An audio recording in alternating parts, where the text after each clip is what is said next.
come. This is Cora. Bane is getting released in the kennel in a very structured way, and this is their roadmap to success. Now, let's talk about what he's doing with Bane. So basically, Bane is the kennel dog. Now, we'd like to have Bane kennel less than 4 hours per time. So right there, when he comes out, maybe you call it holiday, vacation, that's Bane. And so come up with a funny word that means to exit the kennel. Liberty or whatever it is. So come, this is passive training. We're not ready for passive training yet. So basically the kennel training exercise, when you come home from work and Bane's in the kennel, go to the kennel. Now he's going to be all excited and wiggly. Go to the kennel and tell him to sit one time. If he doesn't sit within 3 seconds, come back and sit down over here and wait until he sits down. As soon as he sits down, stand up. If he gets up, then sit back down. So you'll be standing, sitting, standing, sitting. Eventually you'll be able to stand up and he'll stay seated. And then you start walking towards him. As soon as he gets up, turn around and walk back over here and sit down. Now, eventually you'll be able to get to the point where you can walk all the way over here and he stays seated, and he might protest and whimper, blah, blah, blah. That's fine. Don't even say anything, because any attention member is validated. Eventually you get over there, and then at that point, if he gets up when you get there, tell him to sit. He has 3 seconds to sit down. If he does, then I reach for the handle and I jiggle it, the first latch. And if he gets up, I pull my hand back. Anytime he deviates from what I want, I stop. Tell him to sit. He has 3 seconds to do it right. If he doesn't, I reach in and jiggle it again. If he doesn't, I walk all the way back over here.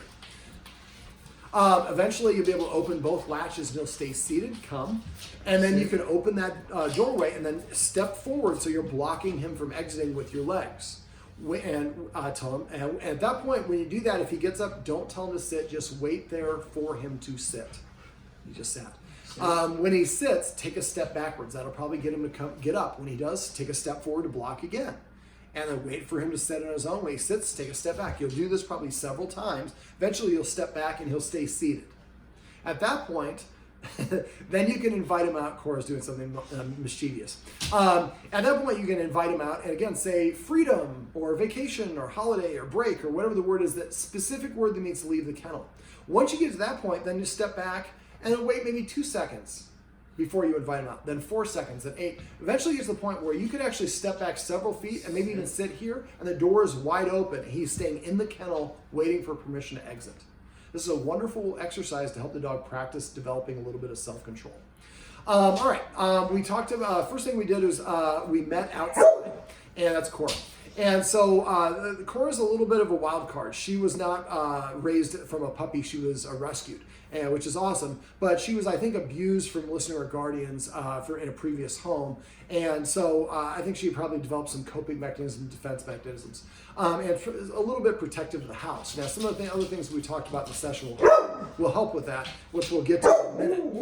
The guardian is doing the best thing he can do, and he's ignoring her. She's jumping up on him. She's barking because he has some treats. Pet for that, though. So and it says saying good boy, I would say just sit. So now pet for that. Sit. So Cora was jumping up and barking because he has some really good treats on him. She wants those treats. And he wasn't giving them to her. So she was basically barking and jumping up on him saying, hey man, give me those treats. What we do is we basically do nothing. We freeze. You jumping up on me causes me to become boring. I'm not going to engage with you. Remember, good attention, bad attention, same thing. So I'm not going to correct you. I'm just going to wait. And as soon as she gets off, then I would tell her to sit or do something else so you can pet her for that. But in this case, Bane went over there and Bane sat down. So then you reach over and he petted Bane. So what we're doing is this behavior gets my attention. Barking and jump on me gets nothing. And so after a while, she'll start learning and modeling her behavior after what Bane does, because that's what gets the attention, and she'll start doing that more and more often. Okay, so it just did it again. Perfect. All right. So what I'd like you to do is and you talked about having that party. So what I'd like you to do is invite the people that are in town to come over ahead of time, one at a time, and the people for your relatives, like I said, have them drop one person off. And then the other 2 people leave and go get some lunch, and then come back about 20 minutes later, and then you can have them meet and drop one person off, and then last person goes and fills up the tank of gas, and the last person comes. What you would do is get the steward's treats, and I would probably also, I'm going to leave the trickery trainers, these are the soft, smellier ones, and basically do a trail of treats. And I would practice this a couple times without there anybody at the end. Now, I'd meet in the area, come where I did, because the way your house is set up, they can come out the house and see the person right away. You could potentially do it that way, especially if your neighbors have cars parked in the driveway. But the idea is we want to be outside of your yard. And so we leave a trail of treats, and at first, and really once you've just done this a couple times that I made there, you want the treats about maybe 2 to 3 feet apart. Make sure it's a dotted line, it's kind of a straight line so they can see it, and brush off any dirt or debris on the sidewalk so they can see it. So the idea is you lead them there, and the person's sitting down. The treats are about, now when you get closer to the person, you want to make sure you use the bigger chunks of crap of the steward's treats. And you want to start putting them closer together. So basically, we just want the dog to be in a really good mood. Come. Good job, Bane. Come. All right. Now, we can also set them up for success. Exercising the dogs beforehand will set them up for success. And that's one of the first things we talked about in this session. So we can use the doggy stairmaster. Remember, go to the top of the stairs, show Bane that you have the treat, throw the treat to the bottom of the stairs, come up with a funny word that means to go downstairs. I used to say like Mexico, Cabo, Jamaica, something like that. So when he licks up the treat, you say Jamaica. Then you show him I have another treat, and he runs the top of the stairs and give him that treat, call it Canada. And do this with each dog separately. Remember, the first time do it with an empty stomach, reward. And keep on doing that until Bane's like, you're crazy. Count each down up as 1, and keep doing it until Bane's like, you're crazy. Now we know, all right, Bane's number is 38, and Cora's number is maybe 48. So now we know what their maximum number is. We want to exercise about 50 to 75% of maximum number multiple times a day, but also what's going on. If we're going to have people come over, we might want to exercise it a little bit more, or before we go to work or put Bane in the kennel, we might exercise him closer to that, the 35 number. So the idea is we want to come up with, figure out what the right amount of quantity or repetitions is, that puts him in a position to succeed. Sit. Remember, say it once, and if they don't do it, then they don't get any attention. Use a lack of attention or not giving your attention as a good reward. Try to avoid pushing off like that. I'm only doing this because we're doing a video. I'm just going to kind of collapse my knees. But again, remember, good attention, bad attention for dogs is the same, pretty much the same thing. So that's why we talked about petting with a purpose and patch training, which I swear we'll get to in a minute. Now, when he gets boisterous like this is his way of saying, that I need some more exercise. So we should take him outside and play fetch or do the doggy stairmaster. I'd also like you to get that snuffle mat and start feeding it. Get a snuffle mat for each one of them and feed them out of the snuffle mat. Like I said, that's almost equivalent to a walk if you feed them twice a day out of there. For Cora, for both of them on walks, we want them sniffing. He does a better job of sniffing on walks. She does not. She is very much snapping her head around. We want to get her used to sniffing. So what I'd like you to do is before you take her for a walk, make sure you walk her at times when there's not as many people out there. And then what I'd like you to do, and not busyness on the street, and maybe walk her this way instead, we could avoid the busier street. So go out there ahead of time, grab that finely shredded cheese, just grab a small handful and do a little bit of a line on the grass on this side, and then to walk about 20 paces and do a little bit of a line on this side. And so when you get there, kind of lead her to that, and then she can lick up that cheese, provided she's not lactose intolerant. And then after a while, she'll start sniffing on the walks, looking for that cheese. Now she's sniffing. Sniffing burns more energy on a walk than walking, number one. It's also soothing for her. It also keeps her nose on the ground as opposed to her eyes up looking around for targets or things that are going to cause problems. She's looking for violators. She's on guard dog duty. And so the more we get her programmed to sniffing on walks, the more relaxing she's going to be. And then we'll enjoy the walks because she's doing what she should be doing as the dog is walking. Something else you can do is scent games. Scent games is simply just hiding 5 or 6 treats around the place. And every time the dog licks it up, say hunt, search, find, whatever the word is that you want to use. So now you can say search, and then Bane's like, oh shoot, there's treats around. And he starts using his nose to find them. That's a nice other thing that you can do that'll burn some energy.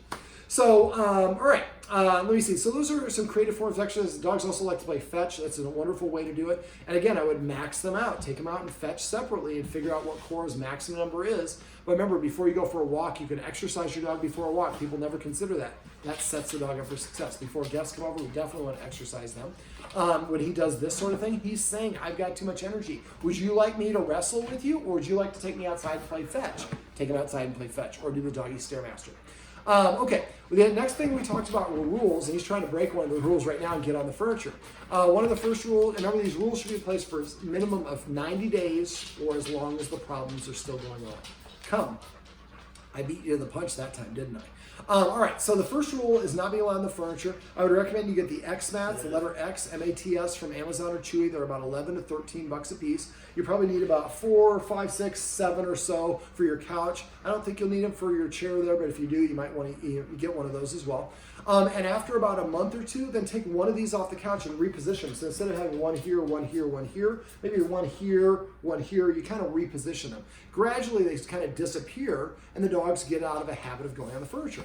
Now, I would also recommend no shakes. You can see I have some dirt on me. Bane, we were outside for a lot of the session because it's coronavirus time, season. And and there's a little mud. And he was like to jumping up because the shake if you like this, you must really like this, how a lot of dogs think about it. So I practice no more shake.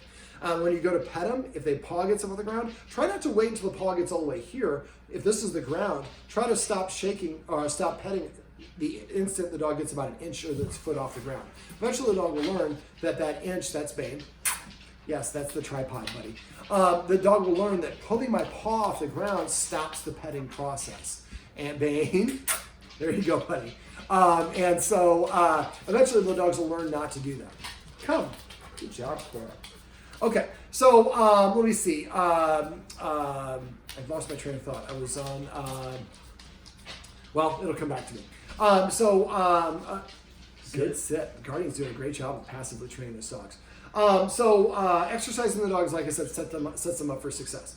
The next one that we want to do, we talked about other rules beside the furniture, sitting at the door. The Guardians do a good job of this, but they do have a tendency to repeat and only reward when both dogs comply. So if I go to the door and say sit, which the first time I saw it, Bane sat right away. Sit, buddy. Good job. And Cora did not. So the Guardian waited. Well, I would use a little bit of jealousy there. So if I say sit and Bane sits, open the door, let Bane out, and then close it. Don't let Cora out. So the dogs learn, if I want to go out the door, I have to sit down. Now, if Cora didn't sit, then the Guardians are going to sit down in the chair nearby and tell her and wait 1 minute. After 1 minute, then they'll tell her to sit again. If she doesn't sit within 3 seconds, then they walk away and sit down. The next time they sit down for 2 minutes, then for 4 minutes, then for 8 minutes. Keep on sitting. Let's not get your moth caught on that, buddy. And we keep on double length of time until eventually when I say sit, the dog's butt hits the ground. As soon as the dog's butt hits the ground, the reward is the door opens. They get to go outside. Eventually the dogs will go sit at the door as their way of saying, asking to go out. And I would do it for coming back inside as well. Sit. 1, 2, 3. Didn't do it, then he doesn't get my attention. Also, other rules, the humans should need to eat something first. When the dogs are eating, I would like to feed Cora first, and that was a great job, pet Cora, for going to the dog bed. That's where I was going to go. I was going to go to the dog bed next.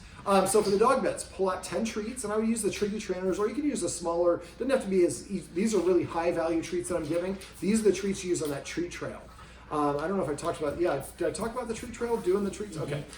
So basically, for this, just sit here when you're watching TV, throw a treat on the couch, or onto the dog bed. Cora goes over and jumps on it. Say Jamaica or Mexico or Boji or whatever the name is that needs to go to that dog bed. Wait for her to vacate it, throw another one. Do that about 10 treats in a row. And then after that, wait for her to not pay attention, then leave a treat there and don't say anything. When she finds it on her own, then say the word Boji. Remember, treat always in the mouth first, they hear the command word after. And then you can also lead her onto it, put her as sit or an LAY, put the treat in her mouth and say the word Boji. After a while, and I would do that maybe 3 times a day for maybe 1 or 2 days. It shouldn't take that long before she just kind of starts hanging out there. And I do a different name for the other dog bed for Bane, and kind of assign so each dog has its own kind of dog bed. The next thing I do is like Cora went and sat down in the dog bed. And when she sits down on the dog bed on her own, oops, that didn't work the way I wanted. But you throw a treat. So now she's like, every time I come to the dog treats, first I find a treat. Now when I come here, it rains treats. I'm just going to sit here and wait for the next treat to fall. And we assign the command word. So every time the treat goes in her mouth, she hears Boji. So after a while I say Boji, she knows that means to go to the dog bed and I'm going to get rewarded. So it's a nice way to redirect your dogs. If Bane's in your face, you can say Boji and have them go there. You can say bed, but bed's not really a very fun command word. And I'd like you to start trying to use fun command words. Stuff that's going to make you and your friends and your family members smile. Dogs, remember, can read facial expressions. So if you say Boji and the dog goes and lays in the dog bed and your friends start laughing, that motivates your dogs to want to continue doing it, not just now, but for the rest of their lives. Come, that's passive training. We're not ready for passive training yet. Okay, so going back to the other rules, not being allowed in the kitchen when we're preparing food, not being allowed in the kitchen when the other dog's eating. One dog should eat at a time, so Cora's going to eat. Bane's not allowed to go in the kitchen, and hopefully out of snuffle mats. When Cora gets done, then she has to vacate the kitchen, then Bane gets to go over there. Now right there, I would probably move Bane out of the way. He's trying to kind of take Cora, and the guard's doing a great job. And so remember, anything the dogs are doing, not saying no, thank you, is the same thing as saying yes. So if Cora's sitting on the dog bed and Bane goes over there and tries to just bully his way into her, trying to make her, I'm going to take this dog bed, and we don't say anything, then we're telling Bane, yeah, you can do that, and Cora's like, yep, I got to look out for myself. So the more we do this, the more that, and that's why we have the command word, so we can tell Bane to go to Gotham or whatever it is, and so that way we can kind of direct them to go their own separate places. Remember to do the bacon exercise that I talked about when you're cooking? You can just also do the same thing, cook some roast beef and put place settings down at the table, and the same sort of situation. So what we want to do is mimic eating or mimic cooking, but we're not actually doing those things. So when the dog does break the boundary, we can brush towards them like we talked about. I know, I'm almost done, I promise. All right, so look for other rules. Now, if I don't put it in the write-up and you want to remember how to do it, you can just search for on dogonprobs.com. If you search for calm leash, there's an exercise that shows you how to do the leashing exercise, but I'd like you to sit. Practice leashing them up at times when you're not taking them out for walks, and follow the instructions in there. If I don't have it linked above, just message me. I can add it to the write-up later on if you can't find it on the website. The other thing is when there's a knock at the door, do they both go nuts? So you can desensitize them for that as well. So I'm not going to do it now because we're going to do the video and they'll be barking like crazy. But basically, if you're where you're at right now and there's nobody at the door, there's no mailman, reach back and knock on the wall. Simulate the knock. The dogs will go bark and rush to the door, but guess what happened? Doesn't happen. You don't get up to the door and nobody comes in. So after a while, they're like, yeah, sometimes just a knock and it's the house settling, but nobody ever comes to the door. You touch me with your teeth. That's what I do anytime a dog touches with teeth. So if he does that, start playing tug of war, roughhousing with him. The Guardians here hired, I won't even call him a dog trainer. I think he's the worst person in Omaha to work with dogs. And the initials are DDT. And so I would call him out that person, but I don't even give him the dignity. But basically, he was telling a lot of fallacies, like a dog leans on you, they're dominating you and stuff like that. That's BS. Dogs just like leaning on us because it's comforting and relaxing for them. But basically what we want to do is we want to desensitize the dog so that they understand that when there's a knock, that doesn't mean somebody's coming to the door. Remember, excited is not the same thing as happy. Most of us get our dogs all worked up and we wonder why they get excited. So if we help them practice being leashed up while they're calm, they're going to be more relaxed. If we practice, you can't get out of the kennel until you're completely relaxed and sitting, and I give you the release word to come out, makes it easier. I would use a release word specifically for Bane to exit the kennel. I would also come up with a word for both dogs to go out the door separately. So what I would do is go to the door, tell them to sit and stay like you do, and then say Bane, touch his nose with a treat and roll it outside. And when he goes out and licks it up, come up with a word specific for Bane. That means Bane gets to go through the door. And then do the same thing with Cora. That way, eventually, you can have them both sitting there, open the door, and you guys walk through, you're doing some barbecue, bringing food in and out, the door's wide open, and then you say one command, and one dog runs out, and you say the next dog's command. That way, you can ask them to come out at your pleasure, as opposed to just, if you say right now, release, they both run out. And so we want to do it separately. Come. That's passive training. We can talk about that right now. Passive training is celebrating the things the dog does that we like. So she just came to me. I like that. That's a command that I like. So I put it in context. Most of us say it like this. Bane, sit, good dog. Down, or sit, good dog. Down, good dog. Come, good dog. We say good dog for everything. It doesn't mean one specific thing. So when you're petting your dog, if I'm going to give a command word, I would say it twice. Now I'll show you the way that I'd like to do it. Well, I'll show it with Cora. Cora, sit, sit. So I told her what to do. When she did it, I petted her. Come. That's passive training.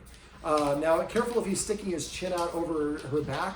That's a way of trying to dominate her a little bit. Thank you. We're ham and egging this thing. So if he sticks his chin over her or puts his paw on top of her back, that's something we would disagree with. So passive training, like I said, is celebrating the things that they do that we like. So every time the dogs come to us, pet them and say come. Perfect. Every time that they sit, pet them under the chin and say sit. Remember, don't pet on top of the head, pet under the chin. You pet anywhere you want, just don't pet up here. Every time they lay down, say down, if that's what your command word is. Every time they take their first bite of food, maybe Bane's first bite of food, we call it pork chop. So every time he takes the first bite of food, here's pork chop. Cora hears pork chop, there's no food in her mouth. So that's not her command word. Down. Passive training. I can't pet him, but I can say the command word when he's in concert or doing the action that we want. So, and I use the watchword of celebrate because that's what we're doing is we're celebrating. Come. So he just came to me and I rewarded him. Even though I didn't call him, that's still the end result. That will help his recall outside in the yard much better. Now, let's say that I didn't see it and somebody walked up, he walked up to me, I missed it, and somebody else in the house saw it, they say celebrate. Well, I'm not going to reward that, buddy, because I don't want that. That's not something I like. So they said celebrate. I would look at Bane and whatever Bane's doing in the moment. So if he's standing there, I pet him and say, come. If he's sitting, I pet him and say, sit. If he's laying down, I pet him and say, sit. So the more that you pet your dog for the things that you like, the more they will offer those behaviors. Most of us train our dogs to do exactly the opposite of what we want. He does jumping up on the guests like this, and what did the guardian probably normally comes over? Bane, stop that. Well, that's the best way to get my guardian's attention. Well, good attention, bad attention, same thing. Well, if you start petting him for sitting, for coming, for laying down, those are the things that he's going to do instead of jumping up or barking or humping or doing the rest of those things. Now he's nudging me a little bit for attention. This is what I call petting with a purpose. So if he nudges me, sit. So I tell him what to do. If leaders tell, followers ask. So if he tells me what to do and I do it, then I'm reinforcing, yes, you're the boss of me. Sit. That's passive training. So for petting with a purpose, if he tells me what to do and I do it, then that reinforces his perception that he doesn't have to listen to me. Matter of fact, I should listen to him. So what I want to do instead is, Bane, sit, sit. So I'm going to give him a counter order. Tell him to sit or to lay down. If he's already sitting here, ask him to sit over here. If he's, don't ask him to shake. I would not practice the shake anymore. And then I pet him as much or as little as I want. Now, if I stop petting him and he nudges me again like he was doing, and do that 2 or 3 times in a row, that's his way of saying, I need some exercise. Take him downstairs, play fetch or the doggy stairmaster. So after a while, what Bane will learn is I can't tell the humans what to do anymore. I have to ask them. And better than ask, I have to pay for the privilege of their attention, and I pay for it through a currency of obedience.